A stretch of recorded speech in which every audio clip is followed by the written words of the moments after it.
जा रहे हैं, मंत्री बनिएगा ना। फोन तो पहले भी बजे थे, आज भी है, लेकिन मुझे आरक्षण चाहिए ना भाई। बज रहे हैं फोन, बजेंगे। जी, आप तो विधायक बन गए, लेकिन तेजस्वी यादव को तो बड़ा घाटा हुआ। अगर आप लड़ाई को जन आंदोलन नहीं बना सकते हैं ना, then you will fail all the time. मेरा आरक्षण मुझे वापस चाहिए, उस पर कोई कंप्रोमाइज ही नहीं कर सकता मैं, कि उनको पता था कि तेजस्वी यादव जी मुख्यमंत्री बन ही जाएंगे। नमस्कार, हमारा नाम है समरीन और आपने देखना शुरू कर दिया है लाइव सिटीज। आईपी गुप्ता नाम है मेरा और ये दोबारा मत पूछना। आपने देखा है कि कैसे महागठबंधन को करारी हार मिली है, लेकिन आपने साथ ही साथ ये भी देखा है कि एक शख्स है जिसके नाम की चर्चा हर तरफ हो रही है और ये जो एक शख्स है उसने अपना लोहा मनवा दिया है। नाम आईपी गुप्ता है और आप बखूबी जानते हैं कि आईपी गुप्ता आप चर्चा में बने हुए हैं, तो आइए फिर सीधी बातचीत विधायक आईपी गुप्ता से ही करते हैं। सबसे पहले बहुत शुक्रिया बातचीत के लिए। Thank you very much. और साथ ही साथ खूब बधाई भी आपको कि आप तो विधायक बन गए। थैंक यू, लेकिन एहसास नहीं हो रहा है कि मैं विधायक हूँ। लग भी नहीं करता है भाई कि मैं विधायक भी हूँ। नहीं, देख के ही लग रहा है कि आपको एहसास नहीं, और आपको तो नया नया कुर्ता पैजामा सिलवा लेना चाहिए था। नहीं, मुझे लगता है कि ईश्वर ने एक ऐसी नेमत मुझे दी है कि शोहरत, पैसा, पावर, ताकत के एहसास मुझे कभी होता नहीं। दुनिया कभी कभी बताती है, जब मैं न्यूज़पेपर पढ़ता हूँ, देखता हूँ, मुझे लगता है यार मैं वो हूँ क्या। लेकिन थैंक्स गॉड कि उन्होंने मुझे इन सारे चीज़ों से दूर रखा है। मैं हमेशा बोला है सहरसा वाले को कि मुझे भाई बोलना, मुझे बेटा बोलना, दोस्त बोलना, विधायक बोलोगे तो लगता है कि शायद दूर तो नहीं हो गया आपसे मैं, इसलिए I still want to remain a common man, a representative of common man. अच्छा, जब मैंने शुरू में कहा कि विधायक आईपी गुप्ता, देखिए पान समाज का बेटा विधायक बन गया है, कितना भावुक कर देने वाला पल भी है गुप्ता जी। 78 बरस हो गए, ऐसा लगता है कि पूरा पान समाज का एक एक बच्चा विधायक हो गया और I am happy to see them. IP Gupta को कोई फील जरूर नहीं है कि वो विधायक है, लेकिन मुझे इस बात को गर्व महसूस होता है कि पूरे तांती तत्वा समाज और वैसे समाज जो छोड़ दिए गए, जो दरकिनार कर दिए गए, जो हाशिए पर ला दिए गए, सबको लगता है कि वो विधायक बन गया, and I feel happy for them. और मुझे तो लगता है कि जिम्मेदारियों, एक संघर्ष खत्म हुआ है और एक नया संघर्ष लोगों की उम्मीदों का, उनके विश्वास का, उनके स्नेह और प्यार का जिम्मेदारी मेरे ऊपर है। मुझे याद है आपके पुराने इंटरव्यूज भी मुझे याद है, क्योंकि लगातार मैं आपसे बातचीत करती ही रहती हूँ, और आपने तभी मुझे कहा था कि राजनीति में आने का सिर्फ और सिर्फ एक ही कारण है कि मेरे समाज के लोगों को पॉलिटिकल रिप्रेजेंटेशन का मौका ही नहीं मिलता है। आज तो खुश है। श्योर, मुझे इस बात का, मैं 3-4-5 चीज कहा था, उसमें एक चीज था कि मैं अपने जाति को, तांती तत्वा पान समाज को पॉलिटिकल कास्ट बनाना चाहता हूँ, उन्हें वोटिंग पैटर्न और वोटिंग कैपेसिटी के महत्व को समझाना चाहता हूँ। और ये जो एनडीए वाले लोग हैं और जितने भी राजनीतिक पार्टी है जो हमारे जाति के वोट को बपौती समझ के रखे थे, मैं उन्हें ये कहना चाहता था अपने लोगों कि तुम, ये वोट तुम्हारा है और ये वोट तत्वा का होना चाहिए, पान समाज का होना चाहिए। जब तुम अपना समझ लोगे इस वोट को, तो जो स्वतः जो अधिकार वो जमाते हैं वो खत्म हो जाएगा। और इस बार हम लोगों ने दिखा दिया कि against the tide, against the storm, हम लोगों ने महागठबंधन को वोट किया। कोई नहीं समझा सका, न रुपया, न पैसा, न तोड़, न फोड़, nobody succeeded to convince my people। न साम, न दाम, न दंड, कुछ न नहीं, भेद, कुछ नहीं। और उनको लगता था कि पहली बार राजनीतिक पार्टियां उसे नोटिस कर रहा है, ये तत्वा है, उसके पीछे भाग रहा है। ड्यूरिंग द इलेक्शन सारे लोग, जितने भी कैंडिडेट थे, हमारे लोगों के पीछे भाग रहे थे, चाहे एनडीए वाले वो, भाई भाई। मेरे पोस्टर लगाए गए हर जगह कि आईपी गुप्ता आ रहे हैं, आ रहे हैं भी, मुझे पता भी नहीं भैया आपको पता भी नहीं था और पोस्टर्स लगवा दिए गए हाँ कि थे? मैं आ रहा हूँ, आ रहा हूँ, प्रोग्राम सेट कर दिया गया। जी। लेकिन मैं चुनाव लड़ रहा हूँ सहरसा में। मैं 1 बजे आया हूँ और मुझे कॉल मिलता है कि कल तेजस्वी जी के साथ आपकी टूर है, प्रोग्राम राहुल जी के साथ है। और मैं फिर all the way I travel down to Patna, फिर दिन भर उनके साथ करता हूँ। फिर रात में एक बार तो ऐसा कि मैं 48 घंटा झपकी तक नहीं ली। कार में मेरे मोबाइल है ना गिर जाते थे, है ना वो। लेकिन मैं शरीर से कभी थकता ही नहीं, मैं यहाँ से थकता हूँ। अब मुझे लगता था कि यार वो मुझे लड़ना है। मैं कभी सोचा ही नहीं कि मैं एमएलए बनने के लिए लड़ रहा हूँ। मैंने नारा दिया था कि परसेप्शन बदलिए, एमएलए नहीं नेता चुनिए। अरे जी जी। आप समझिए कि 4 दिन में मात्र सहरसा में अपने लिए कैंपेन किया। मात्र 4 दिन गुप्ता जी? 4 दिन, सही बोल रहे हैं, मात्र 4 दिन? मात्र 4 दिन कैंपेन किया है। 4 दिन में कैसे हो गया? और मैंने सिर्फ ये जैसे गांधी मैदान भर दिया था। हाँ। मैं सिर्फ रातों रात? मैंने हाँ। मैंने सिर्फ ये लोगों को कहने में सफल हो गया कि ये मत सोचो कि मैं एमएलए के लिए लड़ रहा हूँ। अगर आप सोचोगे कि आईपी गुप्ता एमएलए बनने के लिए यहाँ लड़ रहा है तो आप हार जाओगे। आपको ये सोचना है कि ये लड़ाई आपकी है। अच्छा, चुनाव जब आप लड़ रहे थे तो क्या उस वक्त भी आपको डिस्टर्ब करने की, परेशान करने की कोशिशें की गई? नहीं, कोशिश की गई। एक ऐसा इंसिडेंट हुआ कि क्या हुआ? कोशिश की गई। नहीं, एक वार्ड में कुछ लोग थे जो डिस्टर्ब करने की कोशिश की, लेकिन उन्हें ये पता नहीं कि IP Gupta has become he has some different kind of ingredients. जी जी। वो मेटल अलग है। हाँ। मुझे गाली दो, मुझे चिंता नहीं। मैं तो ये कहता हूँ कि समरीन जी, आपको लगता है कि आपकी क्षोभ, आपकी गुस्सा, आपकी हमसे जो शिकायतें हैं, अगर मुझे लाठियाँ मार के आप संतुष्ट हो सकती तो मैं आपके घर आता हूँ। आप जितना मार सकती हैं मार लीजिए, जितना गाली देना। अगर आप संतुष्ट हो जाती हैं तो फिर मेरे साथ हो चलिए। That is the philosophy I have. मुझे लगता है कि ये दुनिया नफरत करने के लिए नहीं बना है। मुझे लगता है कि व्हाई शुड आई हेट। आप हेट कर सकते हो मुझे, हो सकता है कि आप जिस तरीके से सोचती हूँ वो वैसा नहीं हो। You have right to hate me, but I have right to love you. नहीं, आप कुछ भी कर सकते हो मेरे लिए। तो that is why my intention is very clear. वो वीडियोस आपके वायरल हो रहे हैं कि आईपी गुप्ता को रास्ते में रोक रोक कर लोग खुद से अपने हाथों से खाना खिला रहे थे। बड़े इमोशनल वीडियो हैं गुप्ता जी। मैंने कहा था, मेरा पहला था कि मैं आपके थाली के खाने में पड़े जूठन में अपना हिस्सा तलाशने आया। और मैं ट्रेवल कर रहा था, मैं देखा कि एक आदमी बूढ़े वो खाना खा रहे थे। मैंने कहा कि चाचा हमरा खिले भी हो। तो उनका हाथ कांपने लग गया। He was not able to believe even कि ये कैसे कर सकता है। उन्होंने मुझे खाना खिलाया और मैंने अपनी जो बातें कही थी एक तो पूरा कर दिया कि आपके जूठन में अपनी हिस्सा तलाशने आया। तो मुझे हमारे साथ 2 बॉडीगार्ड सरकार ने, मैं अभी तक नाम भी नहीं पूछा कि भैया क्या नाम है। आई डोंट फील कि that is not the power you get. भावुक हो रहे हैं आप। आपके प्रश्न अक्सर हमें भावुक बना दिया करते हैं। हाँ, क्योंकि क्योंकि आपकी आंखें जो है वो नम हो रही हैं गुप्ता जी। वही मेरी ताकत है। लोग बोलते हैं कि इमोशनल आदमी कमजोर होता है, लेकिन मुझे लगता है कि इमोशनल आदमी सबसे ताकतवर होता है। ताकतवर होता है। सबसे ताकतवर होता है। लेकिन एक बात बताइए और सच्चाई के साथ बताइएगा, 14 तारीख को जब नतीजे आ रहे थे तो हम लगातार देख रहे थे, कभी आईपी गुप्ता आगे, कभी आईपी गुप्ता पीछे। कितना डर लग रहा था उस वक्त? एक पल भी नहीं डरा मैं। सच बोलना है। सच बोलता हूँ दोस्त, एक पल भी नहीं डरा।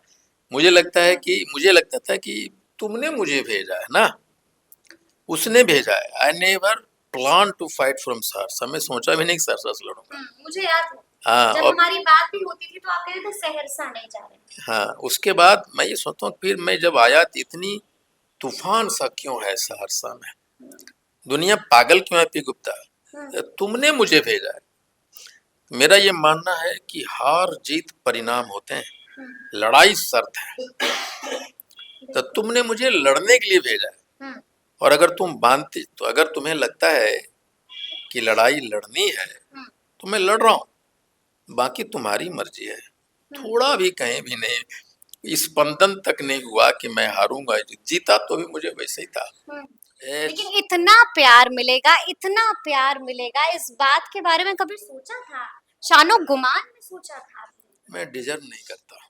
डिजर्व नहीं करते हैं। मैं डिजर्व नहीं करता, मैं उस लायक नहीं कि दुनिया लोग मुझे हाँ। इतना प्यार करे। सिर्फ एक ही, जब ये सब होता है ना, तो मैं अपने बाबूजी को याद करता हूँ। काश 5 भाई हूँ, सबसे नालायक बेटा मैं था। नालायक थे आप? मेरे बाबूजी को सबसे ज्यादा कष्ट मुझे से हुआ, और इसीलिए मैं कहता हूँ ये प्रायश्चित है मेरे लिए कि जब कभी भी ऐसा होता है तो आई रिमेम्बर माई डैड, माई बाबूजी। भावुक हो रहे हैं। चलिए थोड़ा सा सवाल बदल देते हैं। आपने देखा कि कैसे महागठबंधन को करारी हार का सामना करना पड़ा। आपको कारण क्या समझ में आ रहा है गुप्ता जी? मुझे लगता है कि सोल सर्चिंग की जरूरत है, और हार को हार की तरह लेने की जरूरत है, और ये मान लेने की जरूरत है कि हमें और काम करना है। हम अपने एजेंडे को सही तरीके से लोगों तक नहीं पहुंचा सके। संगठन का जो स्ट्रक्चर है शायद उस लेवल का नहीं है जो हम कॉम्बैट कर सके। मुझे हराने के लिए आदरणीय प्रधानमंत्री जी, जोगी जी, स्मृति ईरानी जी, भाजपा के बड़े बड़े लोगों ने कैंपेन किया। आरएसएस की टीम थी पड़ी हुई, और मैं चुनाव नहीं लड़ रहा था। मैं सिर्फ इसलिए जीत गया कि सहरसा चुनाव मेरे लिए लड़ रहा था। अगर मैं लड़ता तो निश्चित तौर पे मैं हार जाता, लेकिन सहरसा वालों ने मेरे लिए चुनाव लड़ा, इसलिए they defeated all the mighty powers, the money power, the muscles power, the administrative, the game power, the mind game power, the administrative power, and वहाँ एक इनोसेंट जनता थी। मैंने कहा था कि मैं सहरसा का वनवास खत्म करने आया हूँ। मैंने कहा था कि मैं तुम्हें आजाद करने आया हूँ। और लोगों को इस बात पर भरोसा हुआ। मैंने कहा कि ये आपको आत्ममंथन करने की जरूरत है कि इतने वोट्स हैं, आप क्यों हारते रहे। आपने कभी चुनाव नहीं लड़ा, आपको ये लगा कि लोग चुनाव लड़ने के लिए आए। ये आइडिया को बदल दो। मैं बता दूं कि भाजपा को और पूरे एनडीए को हरा सकता हूं मैं। हरा सकते हैं एक अकेले आईपी? एक अकेले नहीं जी। मैं पूरे लोगों को ये कन्विंस करने में सफल हो जाऊं, मैं हो जाऊंगा कि आपकी चुनाव आपको लड़ना है। आप ये क्यों समझते हैं कि वो लड़ रहा है? You need to work. अगर आप लड़ाई को जन आंदोलन नहीं बना सकते हैं ना, then you will fail all the time. मैं जब ज्यादा लड़के देखते थे ना, वो दौड़ के आके लग जाते थे मुझे। मैं लड़कियों को चाहे जिस एज का मैं हाथ पकड़ता था उसको, और उसको तुरंत होता था नहीं यार, he is my man, he is my brother. ईश्वर ने लड़कियों को एक खूबसूरत नेमत दी है, जब आप उसे टच करें तो उसको पता चल जाता है कि कौन सा टच। ये सिर्फ ईश्वर ने महिलाओं को दिया है, हम जैसे लोगों को नहीं। लेकिन जब मैं उससे हाथ पकड़ता उसको पता चलता उसका भाई है, उसका अंकल है, उसका दोस्त है। अब वो खुलती थी, हमसे बात करते, बेटा क्या बनना चाहते? अंकल आईएएस बनना चाहती हूँ। पापा क्या करते हैं? ठेला चलाते हैं। मैं कहता था बेटा जब तक शादी नहीं करना, जब तक तुम आईएएस नहीं बन जाओ, अपने सपने से शादी करो। लेकिन आपको मालूम है गुप्ता जी, जब ये नतीजे आए तो तरह तरह की चर्चाएं होने लगी, और कहा तो ये भी जाने लगा कि महागठबंधन में आप शामिल हुए तो फायदा तो आपको मिला, लेकिन महागठबंधन वालों को, तेजस्वी यादव को आपके आने से कुछ खास फायदा नहीं मिला। ये जो नैरेटिव्स है ना, हाँ। वो लोग नैरेटिव सेट करने में माहिर है, बाकी लोग। लेकिन परिणाम सबके सामने है गुप्ता जी, आप तो विधायक बन गए, लेकिन तेजस्वी यादव को तो बड़ा घाटा हुआ है। मुझे लगता है कि तीन ही वोट थे।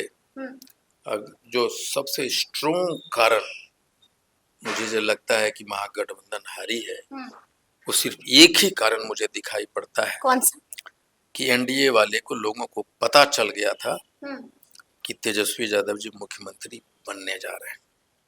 अच्छा, ये कारण है बड़ा। यही एक कारण है कि उनको, सिर्फ सिंगल कारण है कि उनको पता था कि तेजस्वी यादव जी मुख्यमंत्री बन ही जाएंगे।